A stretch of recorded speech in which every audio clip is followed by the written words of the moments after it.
سوال بہت زیادہ لوگ پوچھتے ہیں، تو میں نے ہمت کر کے آج یہ پڑھ لیا ہے، اور اس میں لوگ غلط گائیڈ بھی کر رہے ہیں۔ شریعت نے جس طریقے کو حرام قرار دیا ہے وہ سب کو معلوم ہے کہ جو ہے وہ اللہ تعالیٰ نے جو بدکار لوگ جس طرح سے کرتے ہیں، جو لڑکوں سے بدفعلی کرنے والے لوگ ہیں، وہ طریقہ حرام ہے۔ تو باقی اللہ تعالیٰ نے میاں بیوی کا معاملہ رکھا ہے، ایک دوسرے کا لباس ہے، تو کمرے کی باتیں ہیں وہ جیسے چاہیں مناسب سمجھیں، اور یہ نیچر انسان کو خود سکھاتی ہے، نہ یہ طریقے نہ کسی سے سیکھنے کی ضرورت ہے۔ بعض لوگ تو حد درجے کی بے شرمی کرتے ہیں، وہ شادی سے پہلے جو ہے وہ فحش فلمیں دیکھتے ہیں تاکہ ہمیں طریقہ آ جائے۔ یہ انتہائی درجے کی بےہودگی ہے، انتہائی درجے کی ایک لعنتی عمل ہے یہ۔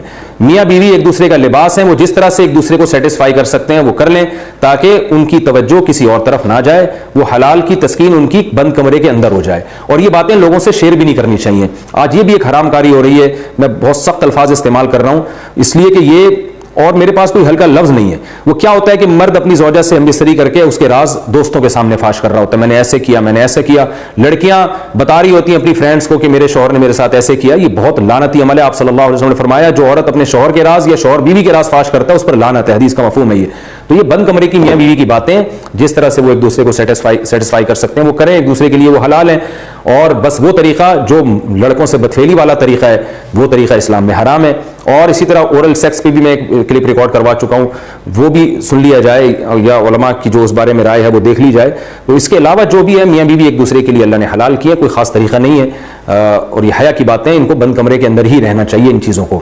اور اس کے لیے جو فحش فلمیں دیکھی جا رہی ہیں یہ بہت غلط حرکت ہے، اور اس کو نا ایک ایجوکیشن کا نام دے دیا گیا اس زمانے میں، اور سیکس کی تعلیم کے نام سے بچوں کو پڑھایا جا رہا ہے اسکول میں۔ یہ سب بےہودگی ہے۔ لاکھوں سال سے انسان دنیا میں زندہ ہے، تو کیا اس کو یہ پتہ ہی نہیں تھا؟ اور یہ ساری 6 ارب انسان ایسے ہی بغیر تعلیم کے پیدا ہو گئے ہیں کیا؟ تو یہ تو چیزیں نیچر خود سکھا دیتی ہے انسان کو کہ کیا کرنا ہے، کیسے کرنا ہے۔